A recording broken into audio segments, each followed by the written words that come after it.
जब बरसात का समय आता है ना, तो बराक घाटी के लोगों को चिंता जग जाता है कि हम जाएंगे कैसे, बाहर हमको जाना होगा। तो क्योंकि इस वर्ष आप देखे होंगे कि बराक वैली के लोगों के लिए आफत सा आ गया था, ट्रेन लाइन भी बंद हो गया, आपके ये जो मेघालय का रास्ता भी बंद हो गया। फिर लोग सोचे कि महासड़क होते हम चले जाएंगे, लेकिन महासड़क का भी वही हाल हो गया।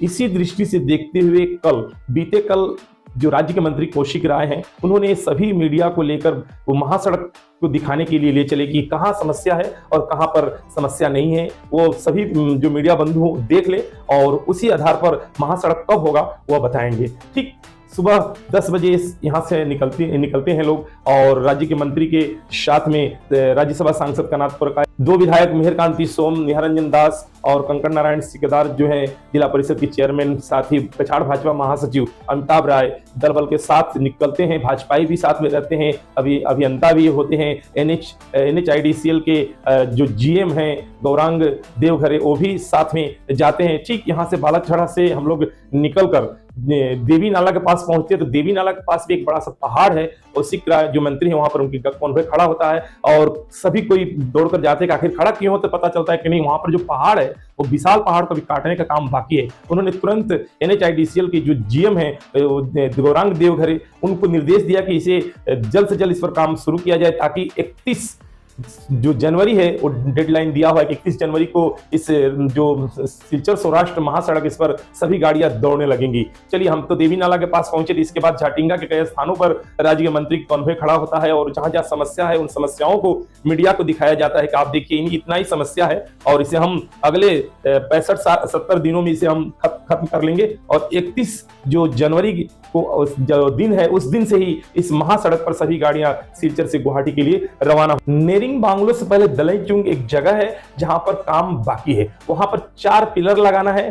और सबसे बड़ी बात है कि पिछले जो 2004 में ये जो सिलचर सौराष्ट्र महासड़क आरंभ हुआ और अभी 2026 होने वाला है, तो इतने साल तक ये काम में क्यों विलंब हुआ, इसका कारण भी जानना होगा। सिर्फ यहां से जो लोग बोल देते काम नहीं हुआ, ये इसके समझना होगा कि काम तो करना पड़ता है ना, और काम करने में प्राकृतिक जो दिक्कतें हैं उसको भी झेलना पड़ता है। आपको समझना होगा कि दुर्गम पहाड़ियों में काम करना इतना आसान नहीं होता। इसीलिए तो 10 वर्ष कांग्रेस का गया और 10 वर्ष से ज्यादा भाजपा सरकार इनका चला गया, क्योंकि वो सड़क बनाते थे और प्राकृतिक जो आपदा आने के चलते वो धंस जाता था। इसीलिए इस बार भाजपा सरकार का जो नियत है हमेशा साफ रहता है, और उन्होंने कहा ठीक है भाई, अगर मान लीजिए कि हम सड़क बनाते हो बह जाता है तो हम एलिवेटेड कॉरिडोर बना देते हैं। वही एलिवेटेड कॉरिडोर, बहुत लंबा सा एलिवेटेड कॉरिडोर आपको देखना पड़ेगा इस महासड़क के रास्ते में, तब आपको समझ में आएगा कि कितना कार्य चल रहा है। पैसे की कोई कमी नहीं है, गडकरी कहते हैं, सत्य में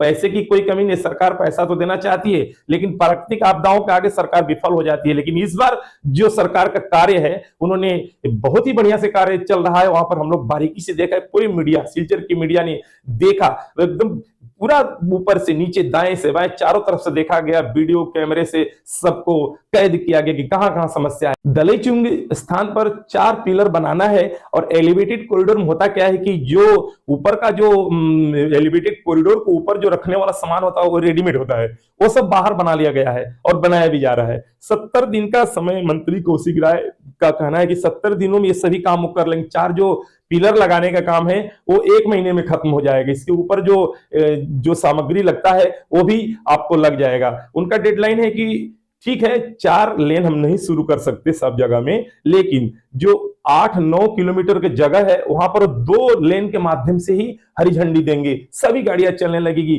बार बार उन्होंने पत्रकारों को पूछने पर भी, स्पॉट पर भी उन्होंने कहा। साथ ही जब हम लोग हाफलांग सर्किट हाउस में पहुंचे, वहां पर भी वो दावे के साथ कहा है कि हम 31 जनवरी का जो समय बोल रहे हैं ऐसे ही नहीं बोल रहे हैं, हम संबंधित अधिकारियों से बात किए हैं कि कितने दिनों में कितना पिलर बन जाएगा, कितना जो संभावित जो समस्याएं हैं वो खत्म हो जाएगा। सब बातचीत करने के बाद हम बोले, मीडिया वाले वहां भी प्रश्न किए कि जब आप 2004 से 2026 आने वाला है, अभी नवंबर 25 चल रहा है, इतने दिन तो कुछ नहीं हो पाया वो समस्या, तो फिर कैसे हो जाएगा। उन्होंने बोला कि नहीं, अब थोड़ा सा समस्या रह गया है, आप लोग देखे होंगे, आप लोग साथ में आए होंगे, कौन भाई कितना स्पीड में आता रहा, कहीं भी दिक्कत नहीं हुआ, लेकिन जहां दिक्कत है वहां का उन्होंने निदान ढूंढ लिया है। संबंधित अभियंताओं से बात किया है, NH से बात हुआ है, NHIDCL जो अधिकारी उनसे बात हुआ है, इंजीनियरों से बात हुआ है।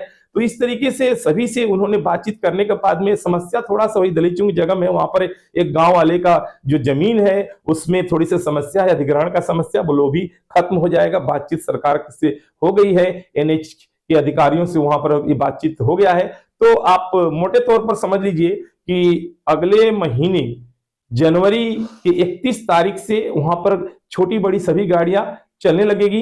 इससे सिलचर सौराष्ट्र जो महासड़क है, यहाँ पर बाकी हिस्सों में तो काम सभी जगह ठीक है और कहीं कहीं जो कुछ काम बाकी वो चल रहा है, लेकिन जहां ज्यादा समस्या है वहां पर ही ये 70 दिन का समय लिया गया है और 31 जनवरी को ये गाड़ियां चलने लगेगी। ऐसा दावा राज्य के मंत्री कौशिक राय ने किया है और उनका कहना हमेशा सत्य होता है, क्योंकि वो कोई भी चीज बिना लाइसेंस के कहते नहीं है। देखते रहिए असम दर्पण।